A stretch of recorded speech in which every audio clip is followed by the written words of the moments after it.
AFC M23 yunamiye Lieutenant Colonel Willy Ngoma. Reka nongere ngo ikaze mu makuru n'ibiganiro byacu bya buri munsi ni wa mwanya tugiye garuka ku makuru agezweho n'amakuru ari kugenda avugwa hirya no hino mu bitangazamakuru bitandukanye.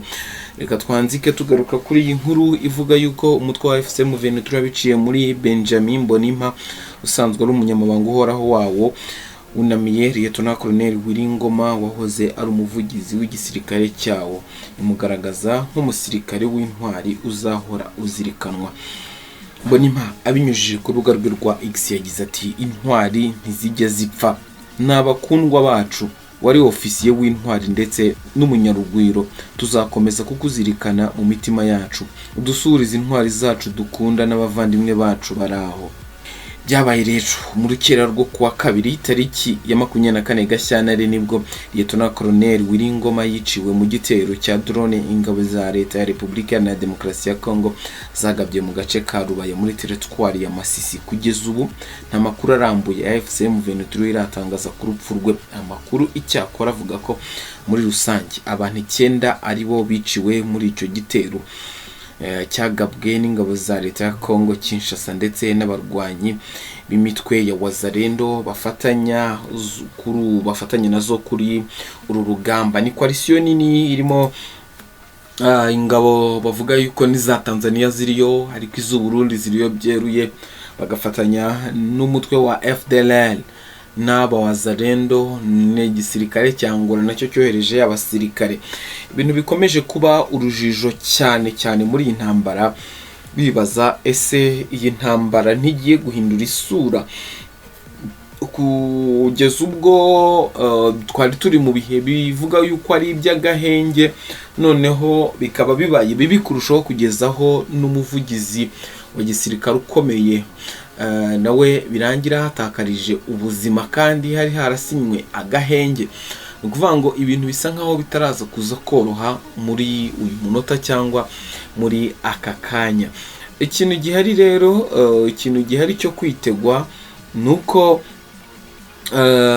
hagomba kwitonda, abantu bagomba kwitonda cyane, ababikurikiranira hafi cyangwa basesengura kuko iby'intambara byahinduye isura. Hari abantu bakomeje kuvuga yuko byanze bikunze ibi bitero byagutse leta ya Congo yatangiye gutegura hashobora kuba harimo ukuboko gukomeye kwa Leta Zunze Ubumwe za Amerika. Si ukuboko gusa, ahubwo ukuboko gukomeye kwa Leta Zunze Ubumwe za Amerika, kubera yuko aha muri Rubaya uyu Willy Ngoma yaguye ni hamwe mu rutonde, ni hamwe mu birombe leta ya Congo yashyize ku rutonde igomba guha Leta Zunze Ubumwe za Amerika. Kandi iki kirombe kirashakishwa, kirimo amabuye ashakishwa ku rwego mpuzamahanga rw'isi ku buryo Amerika itayibuza. Nini byashimishije Donald Trump agaragaza yuko yishimiye kariya gace kukuba nk'Amerika bakagira.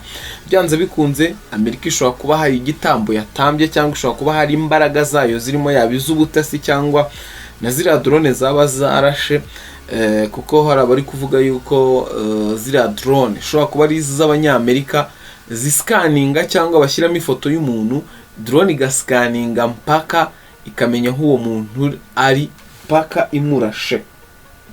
imurashe itamuhushije, akaba ari urwo rwego Willy Ngoma nawe yaba yarashwemo. Ese niba Amerika yinjiye muri iyi ntambara byeruye, umutwe wa M23 biraza kuza kugenda bite?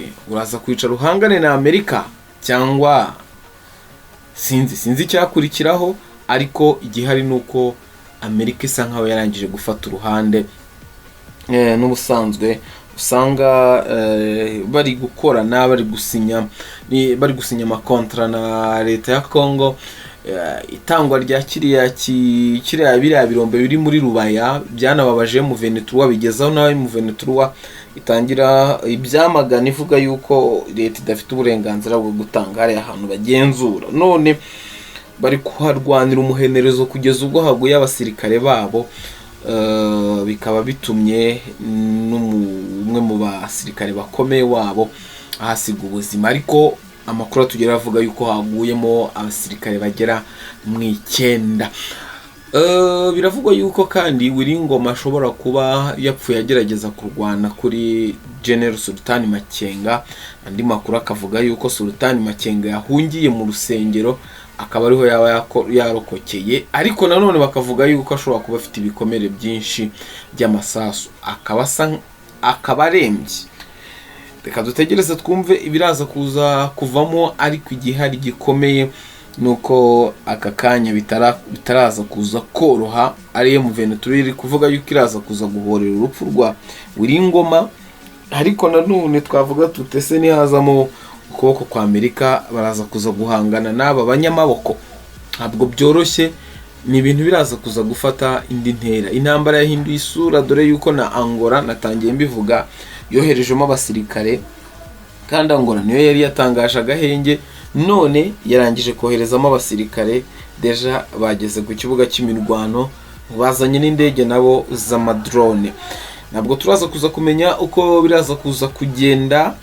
Aka kanya ntabwo umuntu yahita amenya uko biraza kuza kugenda, ariko twebwe twicaye hano kugira ngo tubabwire amakuru yose uko yakabaye n'igikurikiraho. Nimba hari igihindutse ku kibuga cy'imirwano tureta tubamenya, tuhita tubabwira.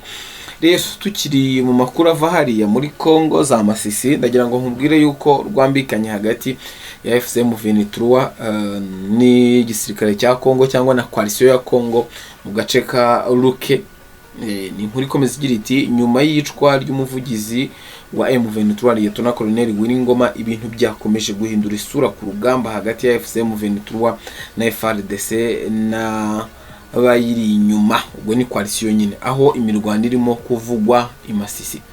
Amakuru atangazwa na Kivu Morning Post aravuga ko imirwano yubuye hagati y'abarwanyi ba AFC/M23 mu mujyi wa Luke muri teritwari ya Masisi. Ni nyuma yuko abarwanyi ba AFC/M23 babashije gutesha ingabo za FARDC n'inyeshyamba za Wazalendo zari zagabye igitero muri ako gace.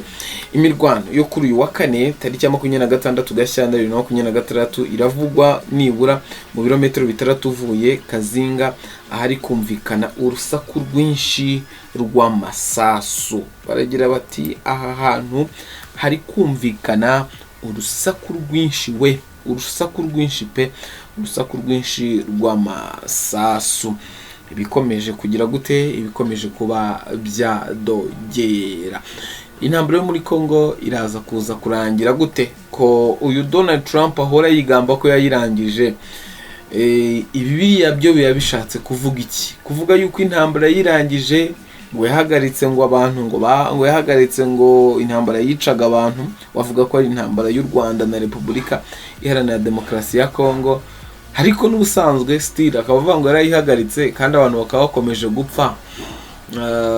Bikaba bikomeje kuba bibi. Baravuga za Minembwe, abanyamurenge bakomeje kwicwa, no mu bindi bice bitandukanye hari kubera intambara abantu barapfa. Ariko Donald Trump akavuga ati intambara narayihagaritse. Reka utegereza turebe n'iki kiraza kuza gukurikira, ariko abantu bagira yabo.